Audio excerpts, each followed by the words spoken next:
സമാപിച്ചു. യാത്ര flag off ചെയ്തത് മല്ലികാർജുൻ ഖാർഗെ ആയിരുന്നെങ്കിൽ സമാപന സമ്മേളനത്തിൽ മുഖ്യ അതിഥിയായി എത്തിയത് കർണാടക മുഖ്യൻ സിദ്ധരാമയ്യ ആയിരുന്നു. പേജാവർ മഠാധിപതിയും വേദിയിലുണ്ടായിരുന്നു. രാജ്യത്തിന്റെ അഖണ്ഡതയും ഐക്യവും കാത്തുസൂക്ഷിക്കണമെന്ന് കാന്തപുരം സമുദായ അംഗങ്ങളെ ഉത്ബോധിപ്പിച്ചു.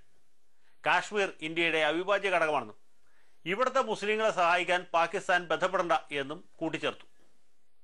കർണാടക യാത്ര കഴിഞ്ഞ് കോഴിക്കോട്ട് മടങ്ങിയെത്തിയ ഖമറുൽ ഉലമയ്ക്ക് ഗംഭീരമായ പൗരസ്വീകരണം ലഭിച്ചു. BJP നേതാവ് ശ്രീധരൻപിള്ളയും യോഗത്തിനെത്തിയിരുന്നു. സിറാജിന്റെ വാർഷിക പതിപ്പ് പിള്ളയ്ക്ക് കൈമാറിക്കൊണ്ടാണ് പ്രകാശിപ്പിച്ചത്. കർണാടക യാത്രയെക്കുറിച്ചോ പൗരസ്വീകരണത്തെക്കുറിച്ചോ ഒറ്റ വാർത്തയും കൊടുക്കാഞ്ഞ പത്രമാണ് ചേളാരി സുന്നികളുടെ സുപ്രഭാതം. കാന്തപുരം മുസ്ലിയാരെ പ്രകീർത്തിച്ചുകൊണ്ട് BJP നേതാവ് നടത്തിയ പ്രസംഗം അവരും പ്രസിദ്ധീകരിച്ചു.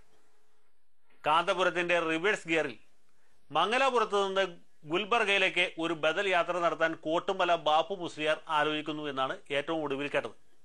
കഷണ്ടിക്കും ചേളാരിക്കും ചികിത്സയിൽ.